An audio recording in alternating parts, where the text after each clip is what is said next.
जब पूरी दुनिया खिलाफ हो गई थी, जब अपने ही पराये बन गए। रात बहुत गहरी हो चुकी थी, आसमान पर काले बादल छाए हुए थे।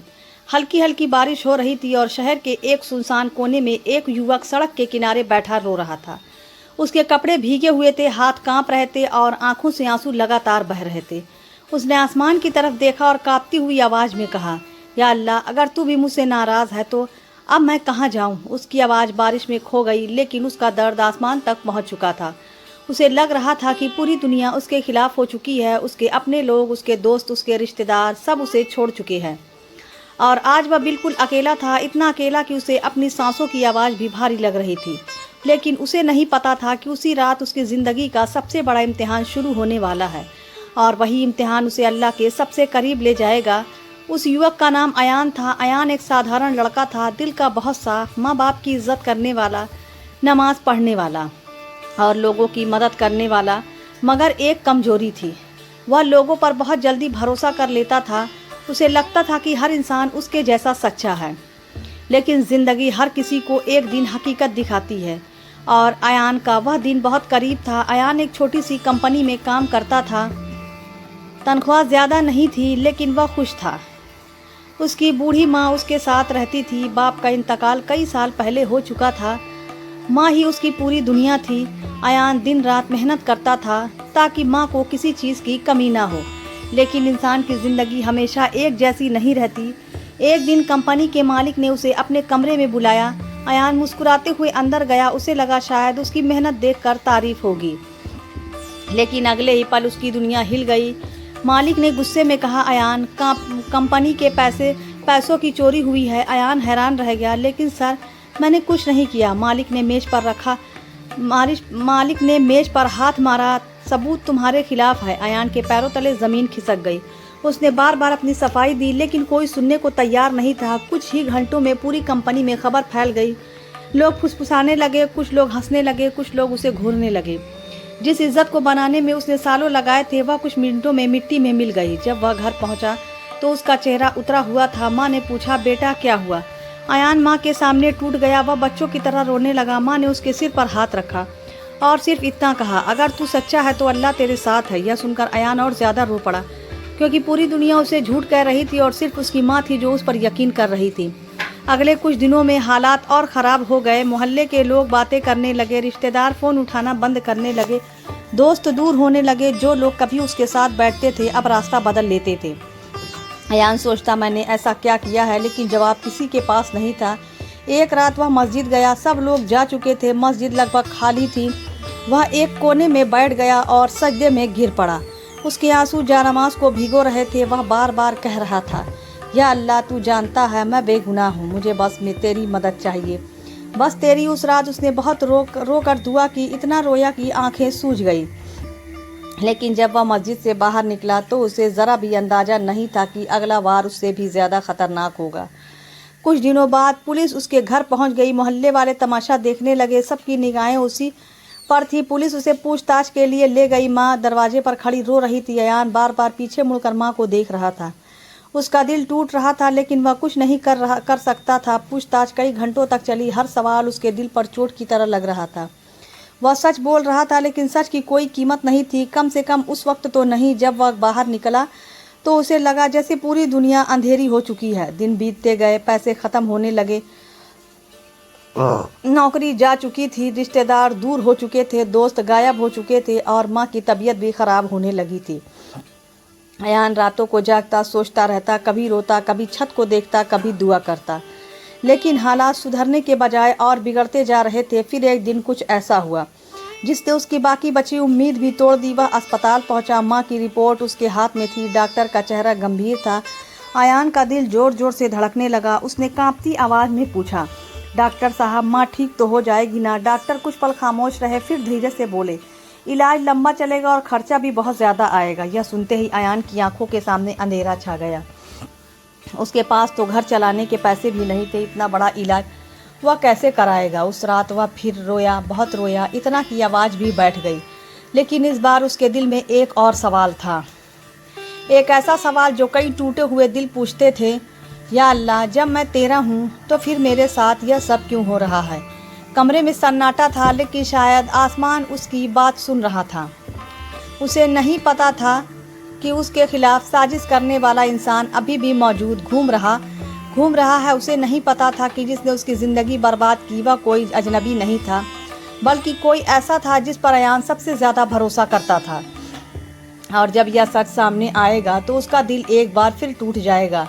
लेकिन उससे पहले एक ऐसा हादसा होने वाला था जो अयान की ज़िंदगी हमेशा के लिए बदल देगा। रात के 2 बजे थे। अयान अस्पताल के बाहर एक टूटी हुई बेंच पर बैठा था। उसकी आंखें लाल हो चुकी थीं। कई रातों से उसने ठीक से नींद नहीं ली थी। जेब लगभग खाली थी। दिल उम्मीद और डर के बीच झूल रहा था। और अस्पताल के उस कमरे में उसकी माँ ज़िंदगी और मौत के बीच लड़ रही थी। अयान ने सिर झुकाया और दोनों हाथ उठाकर दुआ करने लगा। या अल्लाह, मैं बहुत थक गया हूँ, अब मुझ में ताकत नहीं बची। अगर मेरी कोई गलती है तो मुझे माफ़ कर दे, लेकिन मेरी माँ को बचा ले। यह कहते कहते उसकी आवाज़ टूट गई। आंखों से आंसू टपकने लगे। उस वक्त उसे ऐसा लग रहा था जैसे उसकी हर दुआ आसमान तक पहुँचने से पहले ही लौट आती है। कभी कभी इंसान की ज़िंदगी में ऐसा दौर आता है जब उसे लगता है कि उसके खिलाफ सिर्फ लोग नहीं बल्कि पूरी दुनिया खड़ी है। अयान भी उसी दौर से गुजर रहा था। न नौकरी, न पैसा, न दोस्त, न रिश्तेदार, और अब माँ की बीमारी। हर तरफ अंधेरा ही अंधेरा था। अगली सुबह अस्पताल के कर्मचारी ने आकर कहा, इलाज जारी रखना है तो पैसा जमा करने होंगे। अयान खामोश रह गया। उसके पास जवाब नहीं था। वह अस्पताल से बाहर निकला। धूप तेज थी, लेकिन उसके अंदर सब कुछ ठंडा पड़ चुका था। वह एक एक रिश्तेदार के पास गया जिससे कभी उसने मदद की थी, जिसके लिए कभी रात रात भर जागा था, जिसके दुख में शामिल हुआ था। लेकिन आज हर दरवाज़ा बंद था। एक चाचा ने कहा, बेटा हम खुद मुश्किल में हैं। एक मामा ने फ़ोन काट दिया। एक दोस्त ने बहाना बना दिया। और एक इंसान जिसे वह अपना भाई मानता था, उसने मिलने से ही इनकार कर दिया। अयान लौट आया। दिल पहले से ज़्यादा टूटा हुआ था। रास्ते में चलते हुए उसे अपने अब्बू की बात याद आई। अब्बू कह रहे थे, बेटा जब लोग साथ छोड़ दे तो समझ लेना कि अल्लाह तुझे अपने करीब बुला रहा है।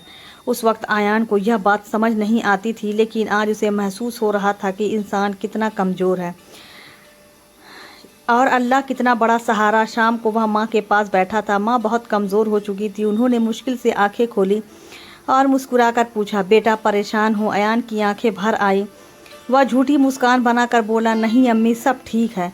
माँ ने उसका हाथ पकड़ा और कहा, मुझसे झूठ मत बोल, बस इतना सुनना था। अयान फूट फूट कर रो पड़ा। वह बच्चों की तरह रो रहा था, जैसे वर्षों का दर्द बाहर निकल रहा हो। माँ ने कांपते हुए हाथ से उसके आंसू पोंछे, फिर बोली, बेटा अगर पूरी दुनिया तेरे खिलाफ हो जाए लेकिन अल्लाह तेरे साथ हो तो तू कभी अकेला नहीं होता। अयान चुप हो गया। उसके दिल में जैसे कोई बात उतर गई, लेकिन असली तूफान अभी बाकी था। 2 दिन बाद उसे एक अनजान नंबर से फ़ोन आया। आवाज़ सुनते ही उसके चेहरे का रंग उड़ गया। यह आवाज़ उसके पुराने दोस्त फैज़ान की थी। वह फैज़ान जिसे वह अपना भाई कहता था, वही फैज़ान जिस पर वह आंख बंद करके भरोसा करता था। फैज़ान ने कहा, मुझे तुमसे ज़रूरी बात करनी है।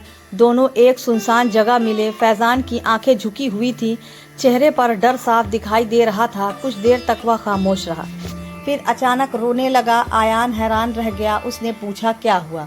फैज़ान ने कांपती आवाज़ में कहा, मुझे माफ़ कर दो। अयान कुछ समझ नहीं पाया। फिर फैज़ान ने जो कहा उसे सुनकर अयान की सांसें रुक गईं। कंपनी से पैसे फैज़ान ने चुराए थे और बचने के लिए उसने सारे सबूत अयान के खिलाफ कर दिए थे। कुछ पल के लिए दुनिया जैसे रुक गई। अयान स्तंभ खड़ा रहा। उसे यकीन नहीं हो रहा था कि जिसे वह अपना भाई समझता था वही उसकी बर्बादी की वजह निकला। उसके दिल में आग सी जलने लगी। गुस्सा, दर्द, धोखा सब एक साथ उमड़ पड़ा। उसका मन किया कि फैज़ान को जोर से धक्का दे दे, उस पर चिल्लाए, उससे बदला ले, लेकिन वह सिर्फ खामोश खड़ा रहा। आंखों से आंसू बहते रहे। फैज़ान रोते हुए बोला, मैं डर गया था। मैंने सोचा था सच कभी सामने नहीं आएगा, लेकिन अब हर रात मुझे नींद नहीं आती। मैंने तुम्हारी ज़िंदगी बर्बाद कर दी। अयान ने उसकी तरफ देखा और पहली बार उसे समझ आया कि गुनाह सिर्फ पीड़ित को नहीं जलाता, गुनाह करने वालों को भी अंदर से ख़त्म कर देता है। लेकिन दर्द यही ख़त्म नहीं हुआ। उसी रात अस्पताल से फ़ोन आया। अयान दौड़ता हुआ पहुंचा।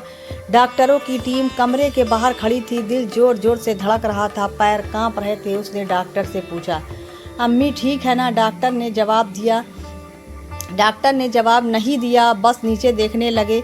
अयान का दिल बैठ गया। वह दौड़कर कमरे में गया। माँ बिस्तर पर लेटी थी, सांसें बहुत धीमी थी, चेहरा पीला पड़ चुका था। उन्होंने मुश्किल से आंखें खोली और अपने बेटे को देखा। उनके होठ हिले। बहुत मुश्किल से बेटा अयान झुक गया।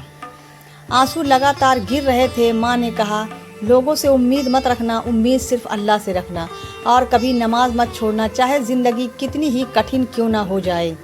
अयान जोर जोर से रोने लगा। वह बार बार कह रहा था, अम्मी मुझे छोड़कर मत जाइए, मैं अकेला हो जाऊंगा। माँ की आंखों से भी आंसू बह निकले। उन्होंने कांपते हुए हाथ से बेटे का चेहरा छुआ और बहुत धीमी आवाज़ में कहा, तू अकेला नहीं होगा, अल्लाह तेरे साथ होगा। फिर कमरे में एक अजीब सा सन्नाटा छा गया, ऐसा सन्नाटा जिससे हर बेटा डरता है। अयान की दुनिया फिर से टूट गई। उसका दिल जैसे सीने में बिखर गया। अब उसके पास कोई नहीं था, सचमुच कोई नहीं। उस रात वह अस्पताल से निकलकर सीधे मस्जिद पहुंचा। वह सजदे में गिर पड़ा। इतना रोया कि शब्द ख़त्म हो गए, आंसू ख़त्म हो गए, लेकिन दर्द ख़त्म नहीं हुआ। और उसी सजदे में उसने ज़िंदगी की सबसे सच्ची दुआ की, या अल्लाह, अगर तू चाहता है कि मैं टूट जाऊं तो मैं टूट जाऊंगा, अगर तू चाहता है कि मैं रोऊं तो मैं रोऊंगा, लेकिन मुझे अपने दर से दूर मत करना। उसके बाद जो हुआ उसकी उसने कभी कल्पना भी नहीं की थी। एक ऐसा राज सामने आने वाला था जो उसकी पूरी ज़िंदगी बदल देता, एक ऐसा सच जो साबित कर देता कि अल्लाह अपने बंदों को कभी नहीं छोड़ता। और फिर उस अंधेरी रात के बाद रहमत का सूरज उगने वाला था। मस्जिद के उस सुनसान कोने में अयान अब भी सजदे में पड़ा था। आंखों से आंसू बहते बहते सूख चुके थे। दिल दर्द से भर चुका था और ज़िंदगी जैसे हर तरफ से बंद हो चुकी थी। उसने अपनी माँ को खो दिया था, नौकरी पहले ही जा चुकी थी, लोग उससे मुंह मोड़ चुके थे, और जिस दोस्त पर उसने सबसे ज़्यादा भरोसा किया था वही उसकी बर्बादी की वजह निकला।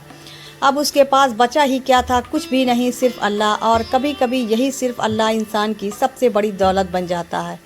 फजर का वक्त होने वाला था। मस्जिद के कुछ लोग आने लगे। अयान धीरे धीरे उठकर एक कोने में बैठ गया। उसका चेहरा बता रहा था कि वह कितने दर्द से गुजरा है। लेकिन उसी वक्त एक बुजुर्ग आदमी उसकी तरफ आए, सफ़ेद दाढ़ी, नूरानी चेहरा और आंखों में अजीब सी नरमी। उन्होंने अयान के पास बैठकर पूछा, बेटा इतनी सुबह रो क्यों रहे हो? अयान पहले तो चुप रहा, लेकिन फिर जैसे बांध टूट गया उसने अपनी पूरी कहानी सुना दी। हर दर्द, हर धोखा, हर आंसू, हर टूटन, सब कुछ। बुजुर्ग आदमी खामोशी से सुनते रहे, फिर मुस्कुराए और बोले, बेटा तुझे लगता है कि तू हार गया है, लेकिन शायद पहली बार तू जीतने के करीब पहुंचा है। अयान हैरान होकर उन्हें देखने लगा। बुजुर्ग ने कहा, जब अल्लाह किसी बंदे से बहुत मोहब्बत करता है तो कभी कभी उसे लोगों के सहारे से अलग कर देता है, ताकि वह सिर्फ अपने रब को पहचान ले। यह सुनकर अयान की आंखों में आंसू आ गए, क्योंकि पिछले महीनों में वह सचमुच सिर्फ अल्लाह के सहारे जी रहा था। फजर की नमाज के बाद बुजुर्ग ने जाते जाते एक लिफाफा उसके हाथ में रख दिया और कहा, इसे घर जाकर खोलना। फिर वह चले गए। अयान घर पहुंचा। दिल में कई सवाल थे। उसने लिफाफा खोला। अंदर एक कागज़ था और एक चेक। इतनी बड़ी रकम जितनी उसने ज़िंदगी में कभी एक साथ नहीं देखी थी। उसके हाथ कांपने लगे, आंखें फैल गई। उसे समझ नहीं आया कि यह क्या है। कागज़ पर एक छोटा सा संदेश लिखा था, यह तेरे लिए नहीं है, यह उस सब्र का इनाम है जो तूने किया। और याद रखना, अल्लाह कभी देर नहीं करता, वह सिर्फ सही वक्त का इंतज़ार करता है। अयान फूट फूट कर रो पड़ा। उसे अपनी माँ की बातें याद आने लगी। अगर पूरी दुनिया खिलाफ हो जाए लेकिन अल्लाह तेरे साथ हो तो तू कभी अकेला नहीं होता। कुछ दिनों बाद फैज़ान ने खुद जाकर अपने गुनाह का इकरार कर लिया। सच सामने आ गया। अयान बेगुनाह साबित हो गया। जो लोग उसे चोर कहते थे, आज वही लोग उससे माफ़ी मांग रहे थे। लेकिन सबसे हैरान करने वाली बात यह थी कि अयान के दिल में किसी के लिए नफ़रत नहीं बची थी, यहाँ तक कि फैज़ान के लिए भी नहीं। एक दिन फैज़ान रोते हुए उसके पास आया। उसकी हालत बहुत ख़राब थी, चेहरा बुझा हुआ, आंखें सूजी हुई। वह अयान के पैरों में बैठ गया और बोला, मैं माफ़ी के लायक नहीं हूँ, लेकिन अगर हो सके तो मुझे माफ़ कर दो। कुछ पल के लिए खामोशी छा गई। अयान चाहता तो बदला ले सकता था, उसे नीचा दिखा सकता था, उसे भी दर्द का एहसास करा सकता था जो उसने खुद सहा था। लेकिन फिर भी उसने अपनी माँ की बातें याद आई, उसे अपने सजदे याद आए, उसे अपनी दुआएं याद आई और उसने फैज़ान को उठाकर गले लगा लिया। फैज़ान ज़ोर ज़ोर से रोने लगा और अयान की आंखों से भी आंसू बहने लगे। उस दिन दो लोग रो रहे थे, एक जिसने गुनाह किया था, दूसरा जिसने माफ़ कर दिया था। और यकीन मानिए माफ़ करने वाला हमेशा ज़्यादा मजबूत होता है। समय गुजरता गया, अयान की ज़िंदगी धीरे धीरे संभलने लगी। उसे एक नई नौकरी मिली, पहले से बेहतर। लोग फिर उसकी इज्जत करने लगे, लेकिन अब वह पहले वाला अयान नहीं था। पहले वह लोगों पर भरोसा करता था, अब वह अल्लाह पर भरोसा करता था। पहले वह लोगों से उम्मीद रखता था, अब वह सिर्फ अपने रब से उम्मीद रखता था। पहले छोटी सी परेशानी में टूट जाता था, अब हर परेशानी में सजदे में चला जाता था। एक रात वह अपनी माँ की कब्र के पास बैठा था। हल्की हवा चल रही थी, आसमान पर चांद चमक रहा था। अयान की आंखों में आंसू थे, लेकिन इस बार दर्द वाले नहीं, शुक्र वाले। उसने कब्र की तरफ देखते हुए कहा, अम्मी आप सही कहती थी, मैं अकेला नहीं था। अल्लाह सचमुच मेरे साथ था। उसकी आंखों से आंसू गिरने लगे, लेकिन उसके होठों पर मुस्कान थी, क्योंकि अब वह समझ चुका था कि हर टूटन बर्बादी नहीं होती। कुछ टूटने इंसान को उसके रब तक पहुंचाने के लिए होती हैं। कभी कभी अल्लाह हमारे हाथों से वह चीज़ छीन लेता है जिसे हम अपनी ज़िंदगी समझते हैं, ताकि वह हमें वह चीज़ दे सके जो हमारी आखिरत और दुनिया दोनों के लिए बेहतर हो। अगर आज आप भी किसी दर्द से गुजर रहे हैं, अगर लोग आपको गलत समझ रहे हैं, अगर आप अपने लोग साथ छोड़ चुके हैं, अगर आपको लगता है कि पूरी दुनिया आपके खिलाफ हो गई है, तो याद रखिए अल्लाह अभी भी आपके साथ है। वह आपकी आह सुन रहा है, वह आपके आंसू देख रहा है, वह आपकी खामोश दुआएं भी सुन रहा है। शायद आज नहीं, शायद कल नहीं, लेकिन जब उसका फैसला आएगा तो वह आपकी सोच में कहीं ज़्यादा खूबसूरत होगा। क्योंकि अंधेरी रात चाहे कितनी भी लंबी क्यों ना हो, सुबह ज़रूर आती है। और जब अल्लाह रहमत का दरवाज़ा खोलता है तो बंद दरवाज़ों का गम नहीं रहता। और यही इस कहानी की सबसे बड़ी सीख है। जब पूरी दुनिया खिलाफ हो जाए तब भी मायूस मत होना, क्योंकि अगर अल्लाह साथ है तो तुम भी अकेले नहीं हो, कभी नहीं।